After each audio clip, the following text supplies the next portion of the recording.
The day I legally destroyed an entire HOA beautification project, I wasn't angry. I wasn't looking for revenge, and I definitely wasn't trying to start a neighborhood war. The funny thing is, by the time those trees disappeared, the HOA had already been warned, already been given proof, and already made a conscious decision to ignore both. That's what makes this whole story so strange. Because in the end, nobody stole anything, nobody vandalized anything, and nobody broke the law. The only thing that disappeared was a row of trees that never should have been there in the first place. My name is Ethan Walker, and I own a piece of agricultural land just outside of town called Cedar Ridge, about 40 minutes north of the city. I've had that property for nearly 20 years. Long before the subdivision next door existed, before the sidewalks, before the decorative entrance signs, before the HOA newsletters and community committees, there was just open farmland stretching across the valley. Back then, the area felt quiet enough that you could hear coyotes at night and tractors from half a mile away. When developers eventually bought the neighboring acreage and started building houses, I didn't object. Progress happens. People need places to live. Besides, the construction stayed on their side of the property line, and I stayed on mine. For years, things were surprisingly peaceful. The subdivision grew, families moved in, kids rode bikes along the sidewalks, and every now and then I'd wave at someone walking their dog near the fence line. I wasn't part of their community, and they weren't part of mine, but we coexisted without any issues. My property sat along the northern edge of the neighborhood. A long stretch of pasture bordered the backside of several homes, separated by a surveyed property line marked with steel pins that had been recorded with the county long before the subdivision ever existed. There was no confusion about where my land ended and theirs began. The markers were visible. The survey maps were public records. The fence line had been there for years. Everything was straightforward, or at least I thought it was. One spring morning, I was driving my utility vehicle across the pasture checking fence posts after a week of heavy rain when I noticed something unusual near the back corner of the property. At first, I couldn't quite tell what I was looking at. From a distance, it looked like a row of sticks poking out of the ground. As I got closer, I realized someone had planted trees. Not one tree, not two, an entire row of them. Young maple saplings stood neatly spaced every 15 or 20 feet. Each one had support stakes driven into the soil, plastic watering bags wrapped around the trunks, mulch circles carefully arranged around the base. Whoever planted them had taken their time. This wasn't some random homeowner planting a tree over a weekend. This was an organized project. I stopped the vehicle and just stared for a moment. Then I laughed, not because it was funny exactly, but because my first thought was that somebody had made an honest mistake. Maybe a landscaping crew had misread a map. Maybe they thought the property line was somewhere else. It happens. I wasn't worried. I figured somebody would notice eventually and move them. A few days later, though, I got my answer. Every month, the HOA mailed newsletters to nearby residents, even some of US who didn't belong to the association. Most of the time, I tossed them straight into the recycling bin. But that afternoon, one headline caught my attention. Community Shade Initiative successfully completed. Well, that sounded familiar. I sat down at the kitchen table and started reading. According to the article, volunteers from the HOA had spent the previous weekend planting dozens of maple trees to enhance a walking path along the northern boundary of the neighborhood. The board described it as an investment in community beauty and future property values. There were even photos of smiling residents holding shovels. One picture included a section of fence I recognized immediately. My fence. That's when I stopped smiling. The walking path they described wasn't actually HOA property. It ran along the edge of my pasture. The trees in the photographs were the exact same trees I'd found several days earlier. I pulled out my survey records that evening just to eliminate any possibility that I was missing something. I walked the boundary again the next morning, carrying copies of the maps. The steel markers were exactly where they'd always been. The measurements matched perfectly. Every single maple tree sat several feet inside my property line. Not on a boundary. Not near the boundary. Inside it. There was no utility easement. No public access agreement. No conservation easement. Nothing. Just private land. The more I thought about it, the stranger it became. Nobody had contacted me. Nobody had asked permission. Nobody had knocked on my door. The HOA had simply decided to plant trees on land they didn't own and apparently expected nobody to question it. Still, I wasn't looking for a fight. I drafted a polite email to the HOA board president, a woman named Sharon Mitchell. I attached copies of the county survey, highlighted the property line, included photographs of the markers, and explained the situation as clearly as possible. The message couldn't have been more straightforward. The trees were planted on private property. They needed to be relocated before they became established. I even wrote that I understood mistakes happen and that I was happy to give them reasonable time to move everything. Then I hit send and waited. At that point, I genuinely believed the issue would be resolved within a week. What I didn't know was that the response I was about to receive would change everything and turn a simple landscaping mistake into a lesson the entire neighborhood would remember for years. About a week later, I received a response from Sharon, and the moment I finished reading it, I knew this situation was no longer about trees. It was about entitlement. The email started pleasantly enough. She thanked me for reaching out, thanked me for providing documentation, and thanked me for supporting community improvement efforts. Then came the part that made me read the message twice just to make sure I wasn't misunderstanding it. According to Sharon, the board had reviewed my concerns and concluded that the maple trees provided a significant benefit to the neighborhood while creating little to no burden on my property. Because the trees were decorative, small, and intended for public enjoyment, the board believed the best solution was to leave them where they were. I sat back in my chair, staring at the screen. There was no mention of moving the trees. No apology. No acknowledgement that they had planted them on land they didn't own. Their entire position seemed to be that because the project was nice, ownership somehow became negotiable. I remember actually laughing out loud. Not because it was funny, but because it was so absurd. Imagine parking your car in somebody else's garage and then explaining that you should be allowed to keep it there because the car looks nice. That's basically what they were saying. For a few minutes, I considered writing back. I thought about explaining property law. I thought about pointing out liability issues. What would happen if one of those trees eventually fell and damaged equipment? What if roots interfered with drainage? What if I wanted to use that section of pasture later? But the more I thought about it, the more I realized something important. They already knew the facts. I'd given them the survey. They weren't confused.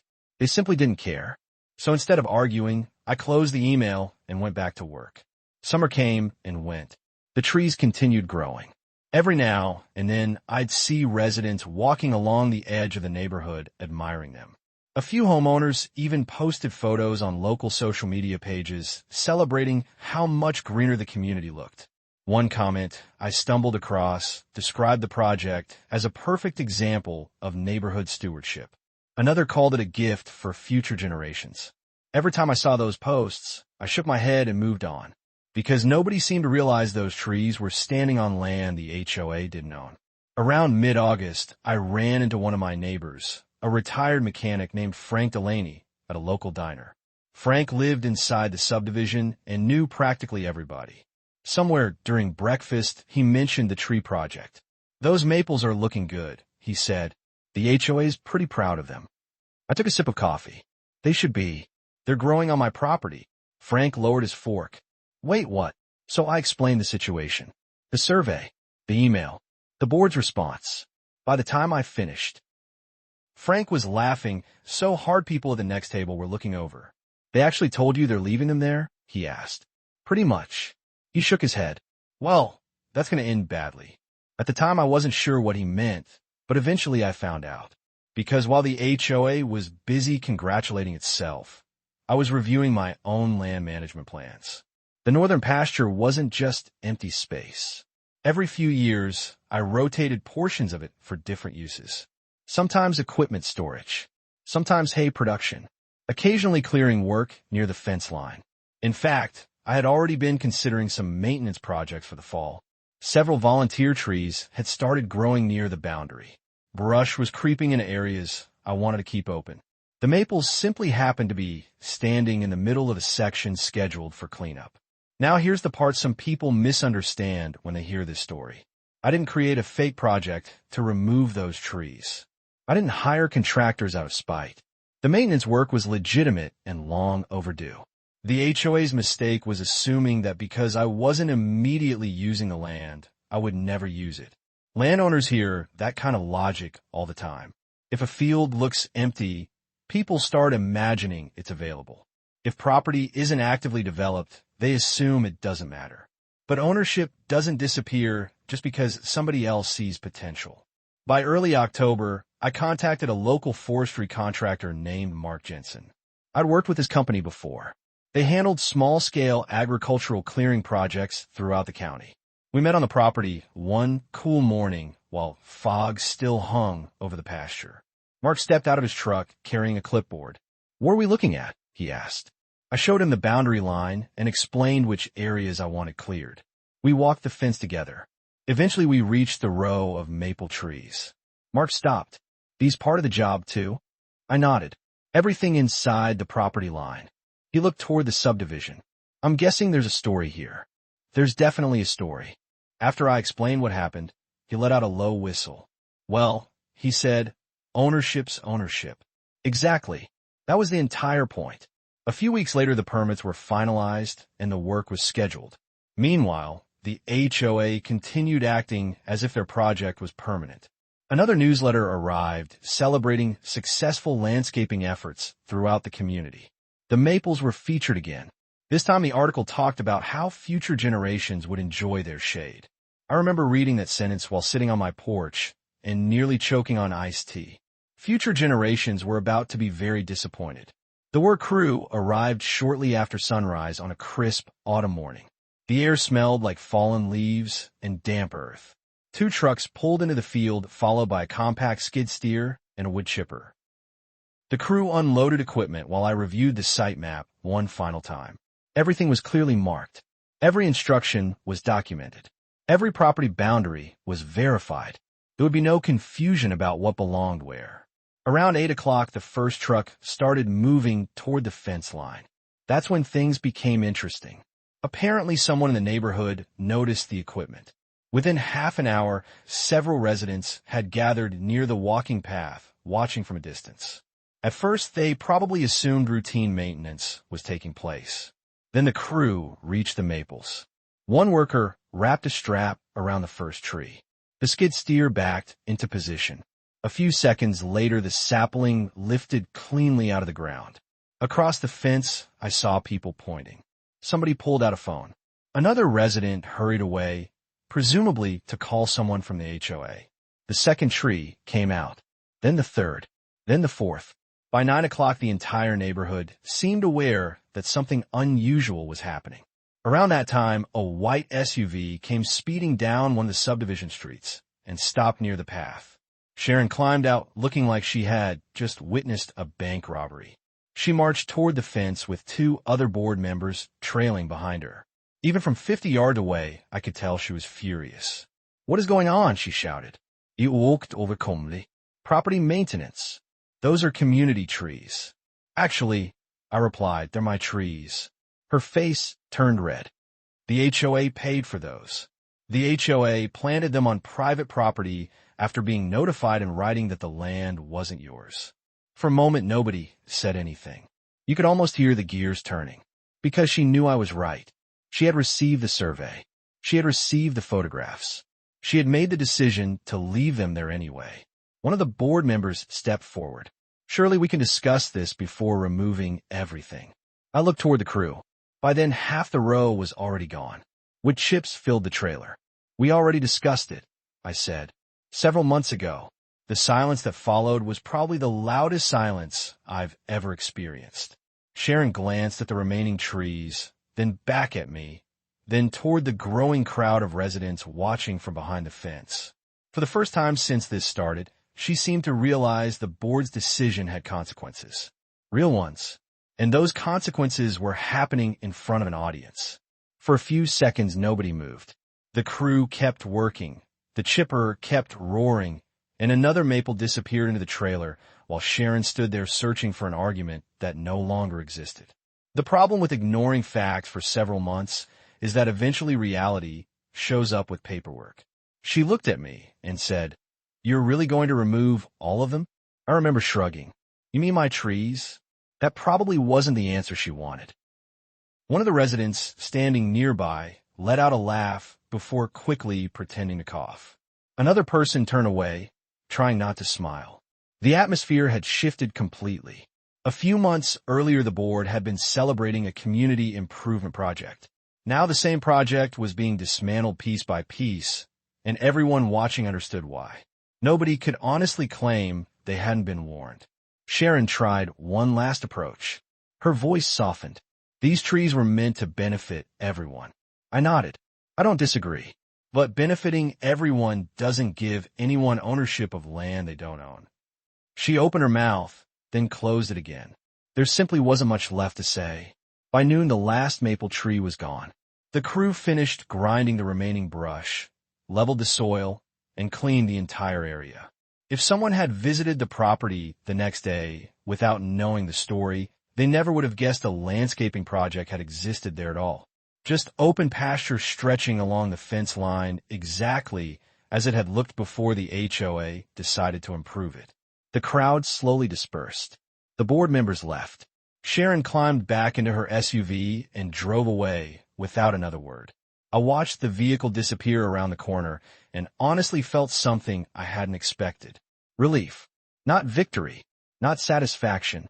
Relief. Because the dispute had never been about trees. It had been about a principle. The moment people start believing good intentions are more important than property rights, boundaries stop meaning anything. And if boundaries stop meaning anything, conflicts never really end. A week later, the HOA released another newsletter. The tone was noticeably different from the earlier ones. Gone were the cheerful headlines and smiling volunteer photos. Instead, there was a short paragraph explaining that certain landscaping features near the northern boundary had been unexpectedly removed during private land maintenance activities. That wording made me laugh. Unexpectedly removed. As if the board hadn't received months of advance notice. As if the survey maps had never existed. As if reality had somehow arrived out of nowhere and surprised everybody. Interestingly, nobody from the HOA ever contacted me again. No demand letters arrived. No legal threats appeared. No request for reimbursement showed up in my mailbox. They knew exactly why. Any attorney who looked at the facts would have reached the same conclusion in about 30 seconds. The trees had been planted on private property. Once they were planted, they became part of that property. End of story. Over the following months, I occasionally ran into residents from the subdivision. Some agreed with me. Some thought I should have let the trees stay. A few admitted they understood both sides. The most interesting conversations came from people who quietly confessed they were frustrated with the HOA for creating the situation in the first place. One homeowner told me, "Honestly, if they'd just asked permission, this probably never would have happened." And he was right. That's the part that still sticks with me. I was never opposed to community improvements. I wasn't against trees.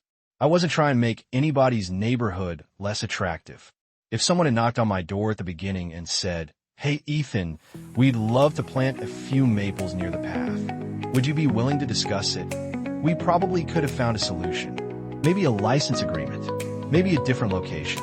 Maybe a compromise that worked for everyone. But that conversation never happened. Instead, a group of people convinced themselves that because they liked an idea, they didn't need permission. That's a dangerous mindset whether you're talking about trees, fences, driveways, or anything else involving someone else's property. To this day, the walking path still runs along the edge of my pasture. Residents still use it. Kids still ride bikes there. People still walk their dogs in the evenings. The only difference is that now there's open grass where a row of maple trees once stood. Every time I drive past that section, I think about how easily the entire conflict could have been avoided. A simple conversation would have saved months of frustration, thousands of dollars in landscaping costs, and a very public lesson in property rights. But maybe that's why the story resonates with so many people. It isn't really about land. It's about respect. Respect for boundaries. Respect for ownership. Respect for the idea that doing something nice doesn't automatically make it right. And sometimes the most powerful response isn't yelling, threatening lawsuits, or creating drama. Sometimes it's simply allowing people to experience the consequences of decisions they knowingly made. So now I'm curious what you think. If you were in my position, would you have left the trees alone for the benefit of the community, or would you have removed them, just like I did after the HOA ignored multiple warnings? And if you were on the HOA board, would you have handled the situation differently once you learned the trees were planted on private property? Let me know down in the comments, because these kinds of disputes always spark strong opinions, and honestly, that's what makes them so fascinating. If you enjoyed this story, don't forget to like the video, subscribe to the channel, and share it with someone who's dealt with an HOA, a difficult neighbor, or a property line dispute. Trust me, they probably have a lot to say about this one.